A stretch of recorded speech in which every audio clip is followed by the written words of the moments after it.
A palavra de Deus, enviada com poder e autoridade, produz o resultado para o qual foi mandada. Hebreus, capítulo 12. Nós vamos fazer a leitura do versículo 1 ao 3. Então vamos ler os versículos 1, 2 e 3. Quantos encontraram, digam amém.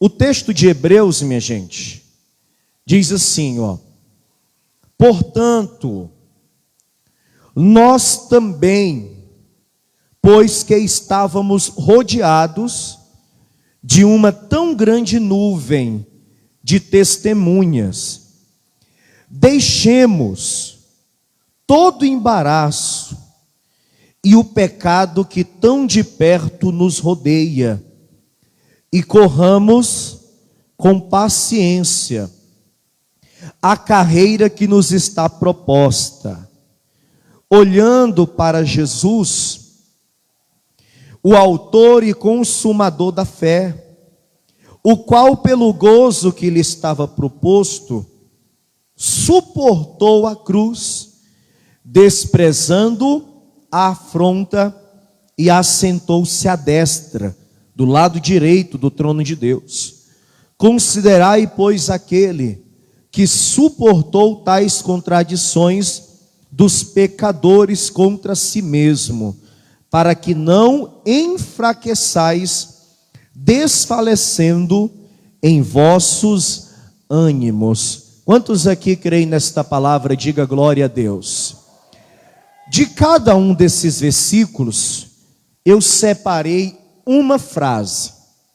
Cada uma dessa frase se refere a pelo menos algo que impede muitas pessoas de prosseguir, seja prosseguir nos seus planos terrenos, seus objetivos de vida, e seja também prosseguir na sua corrida, como disse o apóstolo Paulo, na sua caminhada com Deus.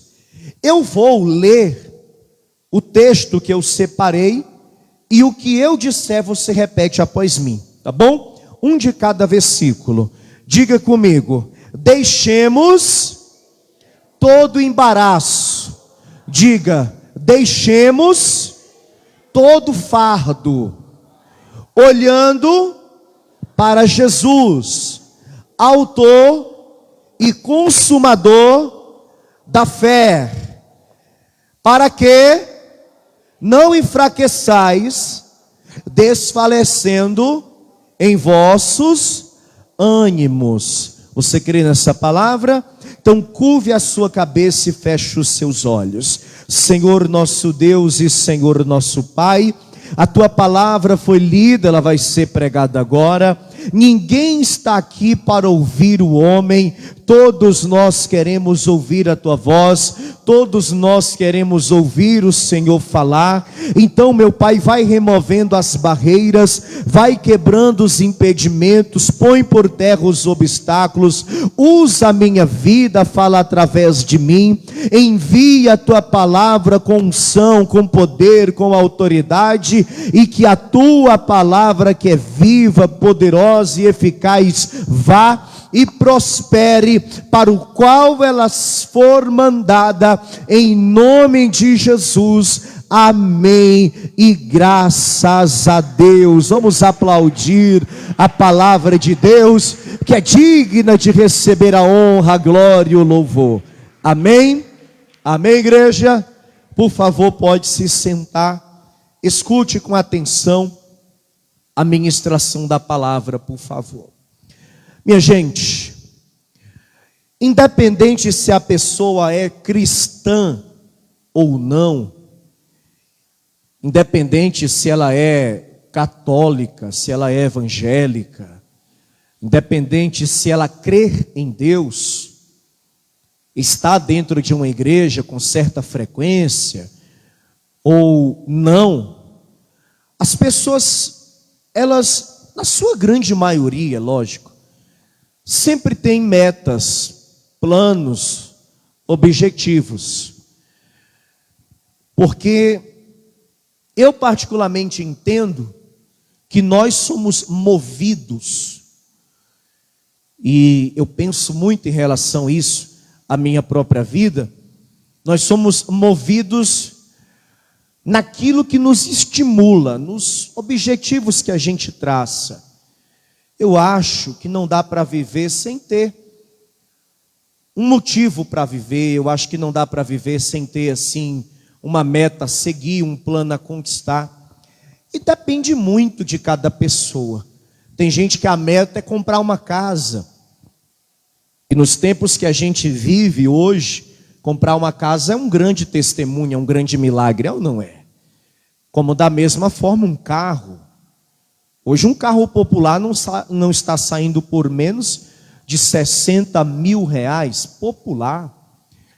Algumas pessoas têm uma meta de casar, outras de conquistar o seu próprio negócio, outras que se tornar um funcionário público, passar no vestibular, entrar numa faculdade, entrar numa federal, ou trabalhar para poder pagar uma faculdade, um curso técnico, fazer uma pós-graduação, um doutorado, um mestrado, colocar o negócio que já tem para frente. Em outras palavras, o que não falta é metas. Concorda comigo? O que não falta é um plano. Você consegue lembrar da sua principal meta aí? Lembra aí da sua principal meta. Aquela que você colocou no projeto de vida para 2022. Nós já estamos começando março.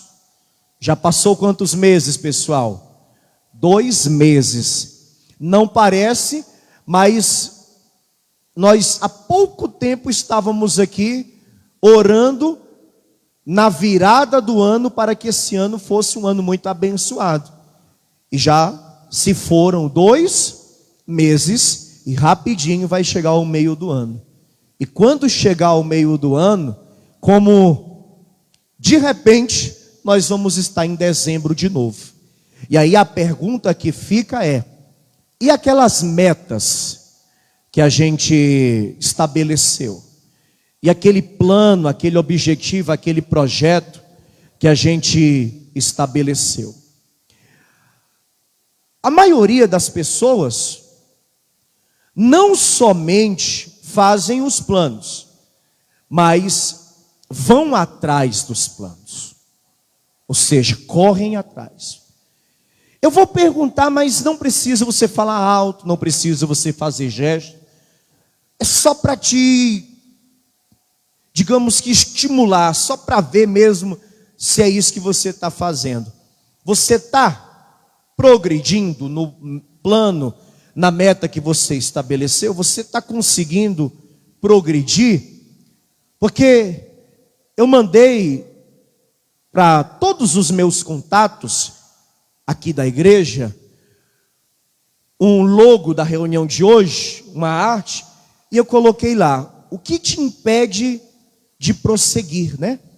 O que te impede de ir em frente? O que te impede de seguir? E aí eu pergunto para você: você está conseguindo progredir? Você está conseguindo ir em frente? Ou você parou, já desistiu, estagnou, procrastinou? Lembra o que é procrastinar? Está deixando sempre para o outro dia, para o outro mês. Passou janeiro, aí você pensou: não, janeiro já foi, é tão rápido, janeiro é tão complicado, mas fevereiro eu vou atrás, eu vou fazer alguma coisa, não posso esperar. Aí fevereiro é curto, aí entre o fevereiro e o comecinho de março tem o quê? O bendito carnaval, que toma o tempo e só faz a pessoa perder tempo. Carnaval não tem benefício para ninguém. O comércio fecha o comércio, atrapalha a economia, e etc, e etc. Não tem benefício nenhum.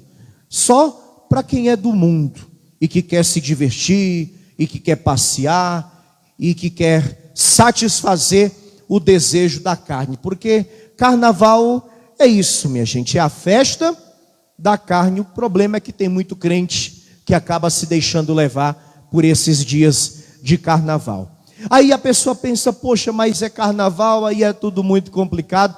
Aí depois do carnaval tem o que mesmo? A Semana Santa. Ah, mas é a Semana Santa, então eu vou deixar para depois. Aí daqui a pouco tem as festas de junho. Ah, depois das festas de junho eu faço. Aí daqui a pouco chegou setembro, outubro, novembro, dezembro, o conhecido BRO. Aí acabou o ano, aí você vai dizer que quer saber só no ano que vem. Isso é procrastinar, isso é ficar sempre deixando para depois. Por que eu estou te perguntando isso? Porque muita gente vai atrás, mas na medida com que muitos vão atrás, muitos também param pelo meio do caminho, muitos não progridem, minha gente, muitos não chegam aonde querem chegar, e tem alguns também que nem do canto saem. E aí, eu espero que você não esteja entre estes que não saem do lugar, porque esses são os piores, né? Esses são os piores.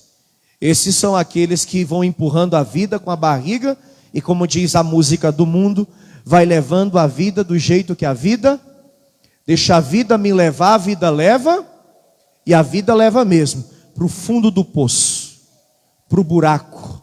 A vida te leva para um futuro aonde você não fez nada dela, aonde você não foi aquilo que você queria ser, aonde você não tem aquilo que você queria ter, você apenas viveu, e só viver não importa, e só viver não é nada. Nós temos que viver e usufruir do melhor, porque é bíblico, minha gente, e Deus quer que você tenha o melhor dessa terra. Se você tem uma meta, se você tem um sonho, se você tem um objetivo, vai em frente. Deus é contigo e você vai alcançar a meta que você estabeleceu para a sua vida, para a honra e para a glória de Deus Pai. Diga para quem estiver perto de você: Deus vai te ajudar a chegar lá. Mas a pergunta é: o que pode nos impedir?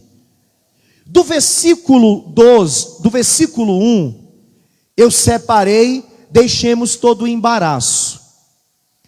Na tradução atualizada é deixemos o fardo. Do versículo 2, eu tirei olhar para Jesus.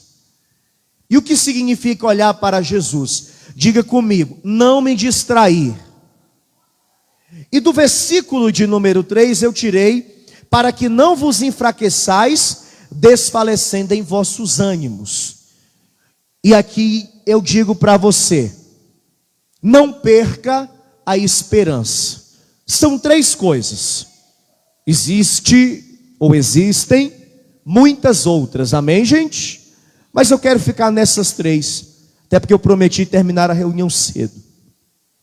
Diga comigo, e já vá anotando. Primeiro, o fardo pesado.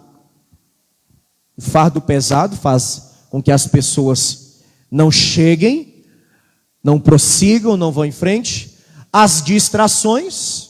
A pessoa está andando aqui, ó, aí ela começa a se distrair. Ela começa a olhar para um lado e para o outro. E no lugar de seguir o caminho que ela estava seguindo, ela acaba dando atenção àquilo que está de um lado. Vai pegando aí a visão, está pegando? E o que eu tenho batido na tecla com certa frequência, a falta de perseverança. Ou seja, as dificuldades começam a aparecer, aí a pessoa, no lugar de passar por cima das dificuldades, seguir em frente, ela acaba desistindo, ela acaba parando. Para falar do fardo pesado, vá comigo a Êxodo 18. Êxodo, volte um pouquinho. Moisés estava no começo da jornada e ele estava fazendo tudo praticamente sozinho. Agora é o contrário. Ele estava querendo resolver tudo sozinho. É quando ele reencontra o sogro dele, que se chamava Jetro, que também era um sacerdote, e ele vai receber um conselho do sacerdote Jetro, que eu, na posição de sacerdote aqui nesta igreja, quero te passar também. Amém, gente? Quem encontrou aí? Êxodo 18, Versículo 13, ó. Presta atenção. E aconteceu que ao outro dia Moisés assentou-se para julgar o povo, e o povo estava em pé diante de Moisés desde a manhã até a tarde. Quando fala tarde, gente, já é no finalzinho da tarde, tipo anoitecendo, 5:30, 6 horas, para você entender. Então Moisés estava trabalhando, julgando o povo, de manhã cedo até o fim do dia. Aí veja, vendo pois o sogro de Moisés, tudo que ele fazia ao povo, disse: que é isso que tu fazes ao povo? Por que te assentas só? E todo o povo está em pé diante de ti, desde a manhã até a tarde. Então disse Moisés ao seu sogro: é porque este povo vem a mim para consultar a Deus. Quando tem algum negócio, vem a mim, para que eu julgue entre um e outro e lhes declare os estatutos de Deus e as suas leis. O sogro de Moisés, porém, lhe disse: não é bom o que fazes. Passa a caneta aí e diga comigo: não é bom fazer tudo sozinho. E aí você vai entender, ó. Uma só pessoa não pode carregar uma casa sozinho, por exemplo. Um não pode carregar o casamento sozinho, por exemplo. Os pais não podem carregar os filhos, por exemplo. Porque tem pai e tem mãe que tem esse problema. Que problema? O menino já tem barba na cara e o pai e a mãe querem carregar os problemas do menino também. A menina já casou, já saiu de dentro de casa, e o pai e a mãe querem carregar os problemas da filha também. Como pode querer carregar um fardo que não é seu? Cada um com o seu fardo, minha gente. Tem gente que se cansa e aí realmente a vida fica parada. Aí realmente a vida fica estagnada. Por quê? Porque ela está querendo pegar o peso de tudo que é lado para cima dela. Está querendo resolver o problema de todo mundo, da família inteira. E não é assim que funciona. Você entende o que eu estou dizendo? Quando Jetro viu a situação, ele disse: ô Moisés, não é bom o que você está fazendo. Olha o versículo 18. Só a primeira fase, ó. Totalmente desfalecerá. Você vai cansar. Você vai o que, igreja? Você vai cansar. Você está fazendo tudo sozinho. Você está querendo resolver o problema de todo mundo aqui sozinho. Você vai cansar. Esse fardo é um fardo que não precisa ser somente seu. Você pode dividi-lo. E aí eu volto a repetir. Às vezes a pessoa quer chamar a responsabilidade para si. Às vezes ela se sente forte, ela se sente capaz. Às vezes ela quer ser a coluna de sustentação de dentro de uma casa. E as pessoas começam a perceber, viu? Aí vai jogar tudo para cima de você. Aí quer jogar tudo para cima de você. Por quê? Porque você aceitou. A pessoa estava com um problema dela, ela chegou, jogou nas tuas costas. Aí você só recebeu.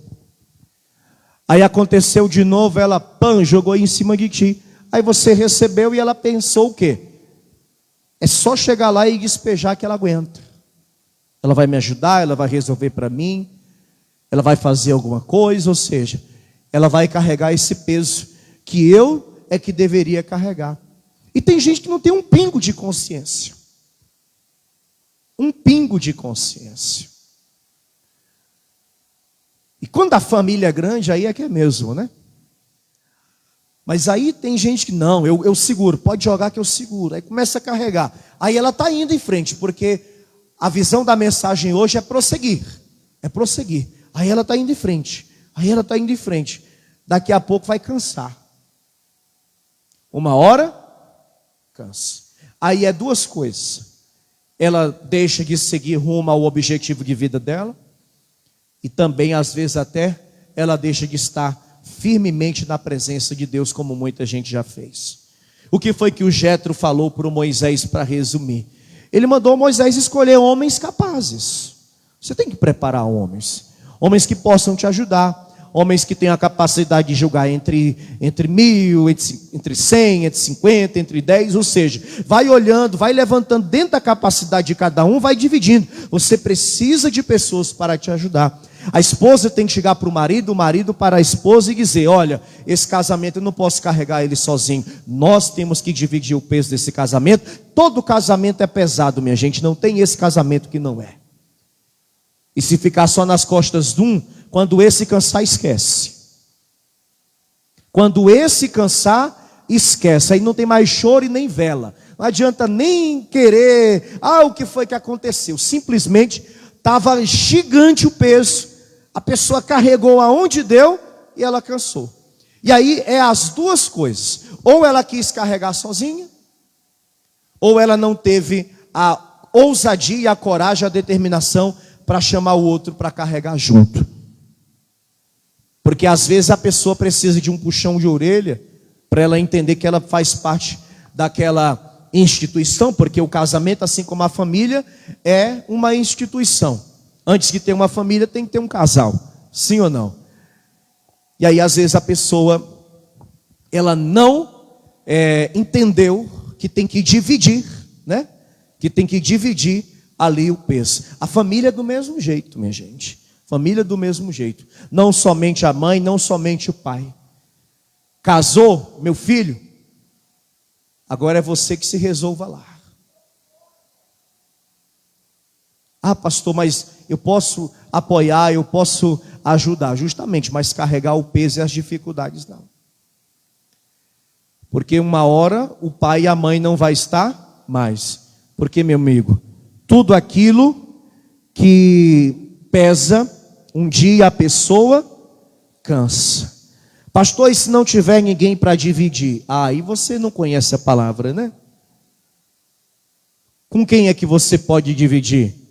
Não é nem dividir, é jogar para ele, no sentido melhor dessa palavra. Jesus falou: vinde a mim os que estão cansados, oprimidos, e um detalhe, sobrecarregados, e eu vos aliviarei. Quando não tiver mais ninguém para dividir o peso, divide e entrega a Jesus, que Ele vai aliviar a carga que estava sobre os teus ombros. Quem crê nisso, diga glória a Deus. Amém? Vá comigo na carta aos Filipenses, capítulo 3, para a gente falar das distrações. Filipenses, capítulo de número 3.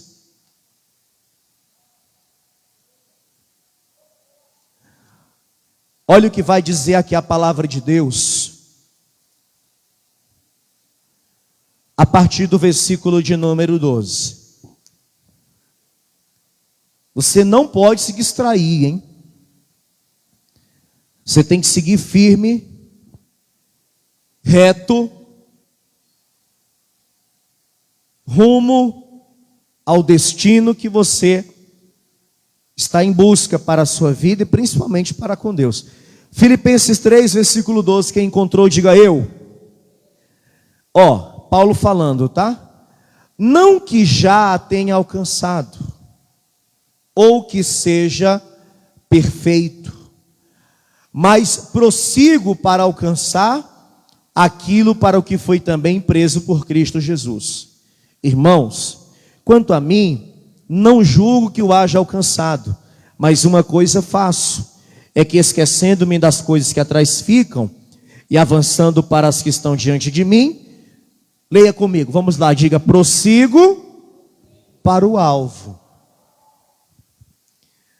Alguém aqui já esbarrou em casa, dentro de casa, num móvel, ou na rua, e você estava olhando, andando para frente, aí você se distraiu, olhou para o lado, para uma loja, bateu de frente com a pessoa, bateu no poste, bateu na porta, a porta estava trancada, você bateu. E tem gente que tem uma mania de andar para frente, a pessoa está andando para frente, querendo olhar para trás, e pam. Porque o quê? Se distraiu. Você não pode se distrair em tudo que você for fazer. Eu não sei a meta que você estabeleceu, mas eu não sei o quanto você está seguindo reto nessa meta, ou se você já se distraiu com alguma coisa. Algo te chamou a atenção e te tirou do foco. Para tirar do foco, gente, presta atenção, para entrar no foco, é uma luta, Mas para perder é muito fácil, no sentido mais literal e na questão também da vida. Às vezes você demora muito para focar numa coisa. Você passa anos para focar numa coisa. É isso que eu quero, agora vai. Aí você vai lá, se prepara todo, faz tudo que tem que fazer e você começa. É anos para fazer isso. Agora, para perder o foco, é rapidinho. Por isso que a gente tem que se preocupar bastante com o foco. O foco de Paulo, e porque o trabalho de Paulo é um trabalho evangelístico, é Cristo.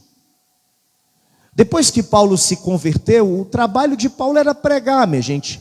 Paulo se realizava ganhando almas, abrindo igreja, formando discípulos, e esse era o trabalho dele. E ele dizia, olha, ainda não terminei. Eu ainda não alcancei o que eu queria, mas eu estou indo em frente, porque o meu alvo é quem, igreja? Qual era o alvo de Paulo? Se você tem um alvo, você tem que saber que você demora a entrar nesse caminho em busca desse alvo. Agora, para sair é muito fácil. Para sair é muito fácil. É aí que a gente tem que cuidar, é aí que a gente tem que vigiar. Quem está compreendendo o que eu estou falando? Você entende isso? Porque senão, você pode até começar, mas aí vai chegar lá no meio do caminho, você vai parar. Por isso que eu falei, o que é que está te impedindo de prosseguir? O que é que está te impedindo de ir em frente? Ah, pastor, eu perdi o meu foco. Porque eu estava indo tão bem e eu perdi o meu foco, eu me desviei. Não estou falando nesse desviar da igreja, não. E também pode incluir em uma outra questão. Eu estou falando é de perder o foco mesmo. Por que que o trabalho de Paulo foi bem sucedido? Porque ele olhava para Jesus. Esse era o trabalho de Paulo. Se o teu trabalho depender de tudo de você, para você entregar o teu máximo, para que você possa progredir, chegar onde você quer, então você vai ter que dar o teu máximo sem perder o foco. Você compreende o que eu estou falando? Aqui em 1 Coríntios, só que no capítulo de número 9, Paulo ele fala mais sobre esse assunto. Ele diz aqui, em 1 Coríntios 9, no capítulo 9, no versículo 24: não sabeis vós que os que correm no estádio, todos na verdade correm, mas um só leva o prêmio? Correi de tal maneira que o alcanceis. E todo aquele que luta de tudo se abstém. Eles o fazem para alcançar uma coroa corruptível, nós, porém, uma incorruptível. Pois eu assim corro, não como a coisa incerta, ou seja, eu estou correndo e eu sei por onde e para que eu estou correndo. Eu sei aonde quero chegar. Assim combato, não como combatendo no ar, ou seja, eu sei o que eu estou fazendo, eu sei o que eu quero, eu sei aonde eu quero chegar, eu sei aonde eu vou chegar, e o melhor de tudo, gente, eu vou determinar que eu vou chegar. Não é que eu vou chegar, eu já cheguei, eu já alcancei, porque eu tenho um foco, e esse foco eu vou alcançar para a glória de Deus. Eu já alcancei para a glória de Deus. Amém? E por último, pessoal, segundo aos Coríntios 11, para a gente terminar, a perseverança não pode faltar. Porque muitas dificuldades você vai passar ainda. Para você chegar onde você quer chegar, se prepara, porque você ainda vai passar por poucas e boas, viu? Não é querendo que você tenha medo, não. Mas é a realidade, minha gente. Pastor, eu estou com tantos planos, eu estou com tantos objetivos para me chegar. Se você não perseverar, você não vai chegar. Por quê? Porque vai ter muita luta ainda. Eu vou mostrar para você rapidamente um pouquinho da luta de Paulo, ó. Só para você ver que Paulo falava com propriedade. 2 aos Coríntios 11, versículo de número 23. Quem encontrou, diga amém. Eu ainda mais em trabalhos, muito mais em açoites, mais do que eles em prisões, muito mais em perigo de morte, muitas vezes. Recebi dos judeus 5 quarentenas de açoites menos 1. Você sabe que essa punição eram 40 chibatadas. O carrasco, quando estava batendo, batia 39. Para não bater a 40ª. E aí eles começavam tudo de novo, só para fazer o mal, só para punir ainda mais. Eram 40, aí na 39 eles paravam. Por isso, 40 menos 1, 39. Se batesse mais uma vez, cumpria a punição. Então, às vezes eles voltavam, gente, começava de novo. Paulo passou por isso 5 vezes. Vai vendo aí, ó. Continuando. 3 vezes fui açoitado com varas. Pau, meu amigo, no lombo. É isso mesmo. 1 vez fui apedrejado. Falei isso aqui outro dia. Lembra? Ele estava pregando. Aí era proibido falar de Jesus, viu? E Paulo lá falando de Jesus, de Jesus, de Jesus. Lançaram um monte de pedras em Paulo. Paulo ficou todo quebrado. Aí, no outro dia, sabe aonde Paulo estava? No mesmo lugar que jogaram pedra neles. E ele ainda diz, o que mais importa é anunciar o evangelho, é pregar a palavra. Como se dissesse assim, ó, eu tenho um objetivo e ninguém vai me parar, nem pedradas. No outro dia ele estava lá pregando de novo, minha gente. Continuando. 3 vezes sofri naufrágio, o navio que Paulo estava afundou. Uma noite e um dia passei no abismo.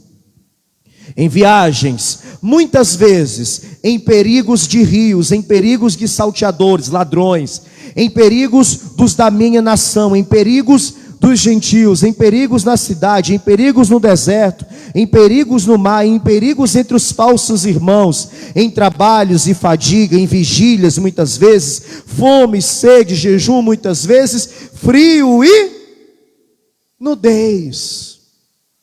Mas nada disso lhe impediu de seguir. Ele seguiu em frente e perto de morrer, e Paulo, você sabe que ele perdeu a cabeça, né? Quem sabia disso? Cortaram a cabeça do Paulo. Ele perdeu a cabeça, mas ele foi até o fim. E o fim para Paulo foi naquele dia que cortaram a cabeça dele. Poderia ter uma morte tranquila. Era só parar de falar de Jesus. Era só deixar de falar de Jesus. E não só Paulo. Uns foram queimados vivos. Outros foram apedrejados. Outros perderam a cabeça, outros foram duramente espancados e crucificados, mas eles tinham um objetivo, eles tinham uma meta, e nada poderia fazê-los parar. Opa! E o que foi que eles fizeram? Prosseguiram para o alvo. Quem aqui tem um objetivo na vida? Só chega lá se prosseguir. Nada pode te fazer parar. Deus é contigo, amém? Recebe aí a palavra. Oh, glória! Você acabou de receber as boas novas do Evangelho através das mensagens de paz e vida. Um oferecimento dos pregadores do telhado. Agora, procure a Paz e Vida mais perto de você e compareça aos nossos encontros especiais. Em Porto Alegre, Avenida Farrapos, 602, a 600 metros do Viaduto Conceição. Mais endereços no site pazevida.org.br ou pelo WhatsApp 11 982 38 3737.